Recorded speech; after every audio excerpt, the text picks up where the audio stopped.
Hello बच्चों, आज हम लोग JCERT कक्षा अष्टम के गणित विषय से चतुर्भुजों को समझना पाठ में प्रश्नावली 11.3 के प्रश्नों को देखेंगे और उसका हल जानेंगे।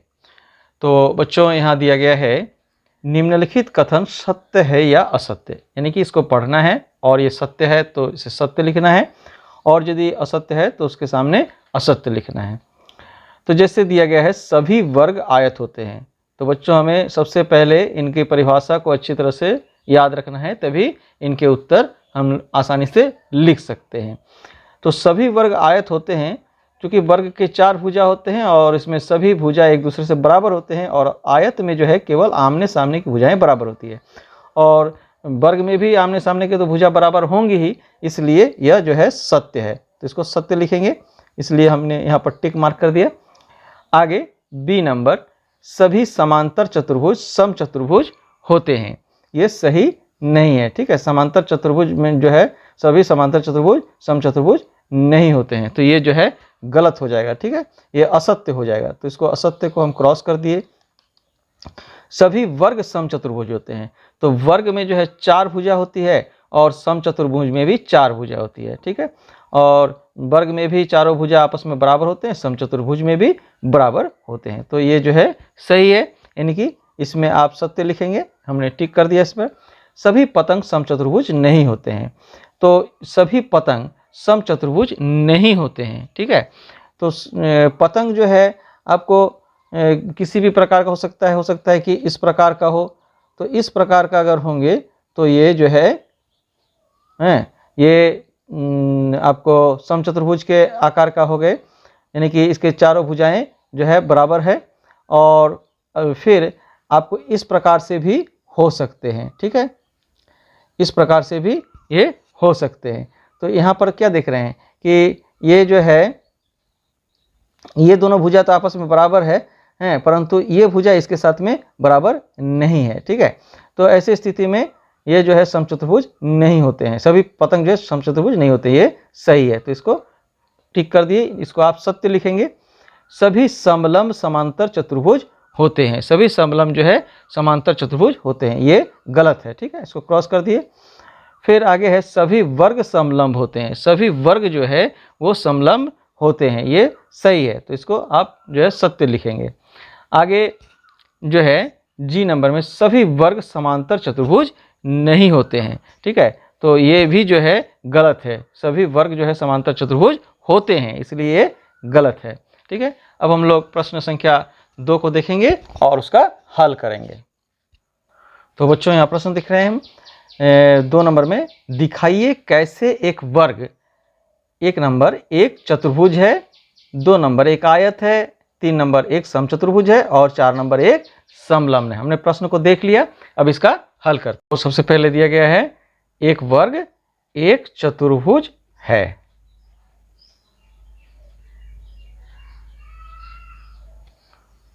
चतुर्भुज है, तो चतुर्भुज का अर्थ होता है 4 भुजाओं से घिरा हुआ बंद क्षेत्र। तो वर्ग भी 4 भुजाओं से घिरा हुआ बंद क्षेत्र ही है ना। इस प्रकार से 4 भुजा से बना हुआ होता है जिसके चारों भुजा आपस में बराबर होते हैं। तो यहाँ पर हम लोग इसी बात को लिखेंगे कि वर्ग एक 4 भुजाओं से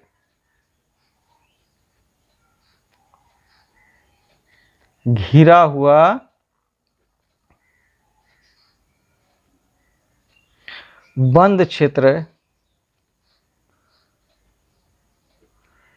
है, इसलिए यह एक चतुर्भुज है। तो यह स्पष्ट हो गया, इसका हल हो गया। आगे जो है 2 नंबर में था कि एक आयत है, 2 नंबर में है एक आयत है, कि वर्ग जो है एक आयत है। कैसे? तो जैसा कि हम लोग जानते हैं कि आयत क्या होता है, इस प्रकार से आमने सामने की भुजा, ये भुजा इसके बराबर होती है और ये भुजा इसके बराबर होती है। तो वर्ग में भी जो है ये भुजा इसके बराबर होती है, ये भुजा इसके बराबर होती है। ये अलग बात है कि चारों भुजाएं जो है बराबर होती है। ठीक है, तो यानी कि ये आयत का जो परिभाषा है उसी के अनुसार इसे भी हम कह सकते हैं कि इसमें भी जो है आमने सामने की भुजाएं आपस में बराबर होती है, और सभी कोण जो है समकोण है इसमें भी और इसमें भी। तो हम लोग इसको वही लिखेंगे कि वर्ग में भी आयत की तरह आमने सामने की भुजाएं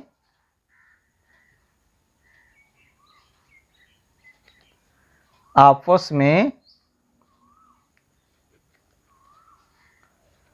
बराबर होती है।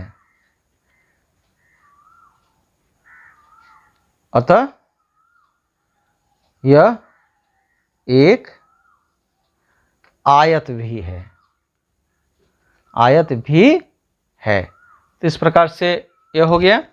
और इसके बाद क्या है, इसके बाद है एक समचतुर्भुज है। ठीक है, एक समचतुर्भुज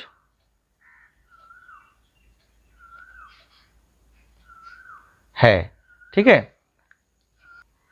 तो हम लोग जानते हैं कि समचतुर्भुज में भी जो है वो चारों भुजाओं जो है वो लंबाई में बराबर होती है, और वर्ग में भी जो है चारों भुजा की लंबाई जो है बराबर होती है। तो इस प्रकार से दोनों का परिभाषा लगभग समान है, इसलिए यह एक समचतुर्भुज भी है। तो यहाँ पर हम लोग उसी बात को लिखेंगे, वर्ग में भी समचतुर्भुज के समान चारों भुजाओं की लंबाइयां समान होती है। इसलिए यह एक समचतुर्भुज भी है, समचतुर्भुज भी है। ठीक है, तो इस प्रकार से इसको भी हम लोग लिख दिए। अब है 4 नंबर में, क्या है 4 नंबर में है एक समलंब है, एक समलंब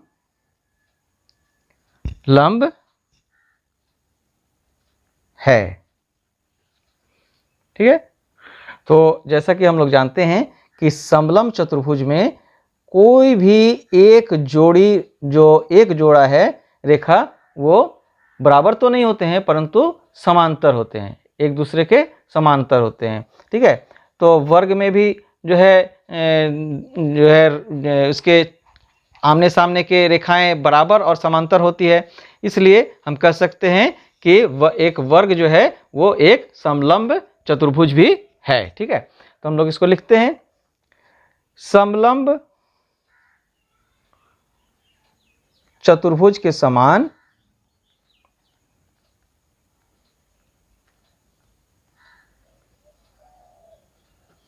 वर्ग के भी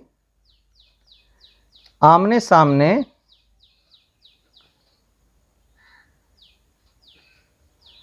की भुजाएं समांतर होती है।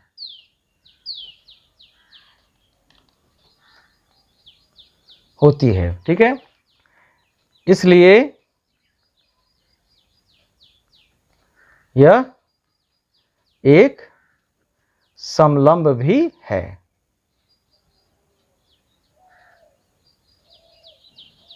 ठीक है, तो ये 2 नंबर का 4 जो प्रश्न दिए गए हैं, ये चारों प्रश्न का हल हो गया है।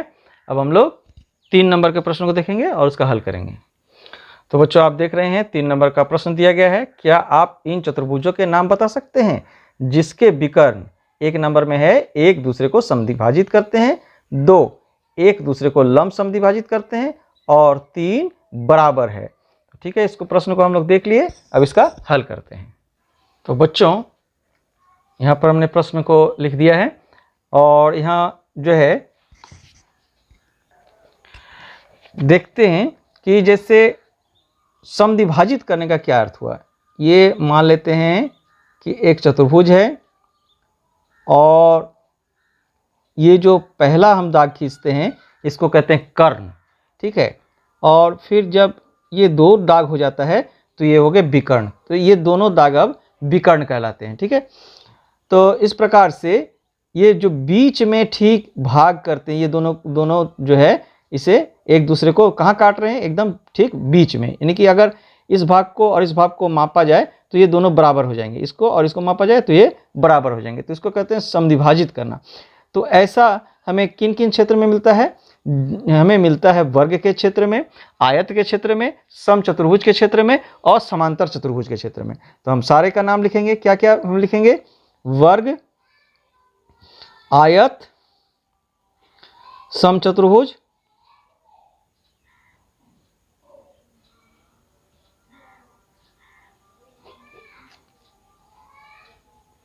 समचतुर्भुज और समांतर चतुर्भुज। समांतर चतुर्भुज। ठीक है, तो इस प्रकार से ये तो हो गया।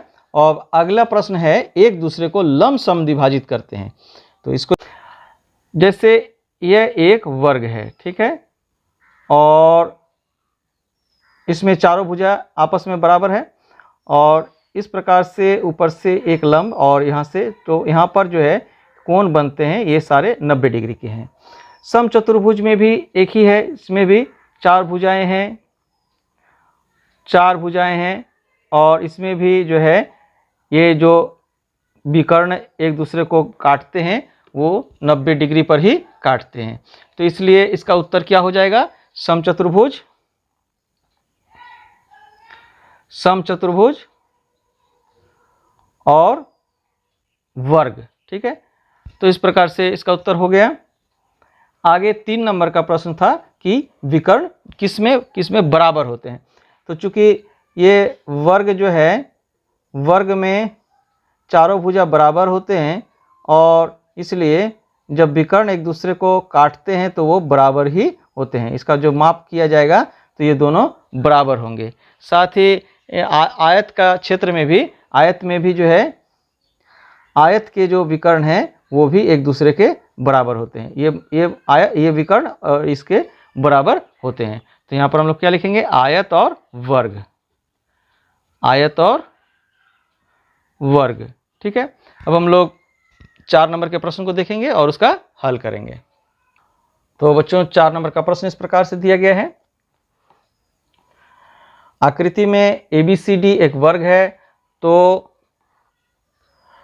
x का मान ज्ञात कीजिए। यहाँ पर दिया गया है ABCD। ठीक है, और ये विकर्ण है, ये एक दूसरे को काटती है और इसमें ये वर्ग है, अतः यह लंब समद्विभाजित करती है एक दूसरे को। और इसमें ये जो एक विकर्ण है उसका माप दिया गया है x+1 और इसका माप दिया गया है 2x-3। तो ऐसे में हमें x का मान ज्ञात करना है। तो प्रश्न को हम लोग देख लिए, अब इसका जो हल देखते हैं। तो बच्चों यहाँ पर हमने चित्र बना दिया है। अब हम लोग क्या जानते हैं कि वर्ग के जो है विकर्ण है एक दूसरे के बराबर होते हैं। तो इसको हम लोग लिखेंगे कि चूंकि वर्ग के विकर्ण एक दूसरे के बराबर होते हैं, इसलिए दिए गए चित्र से, ठीक है, दिए गए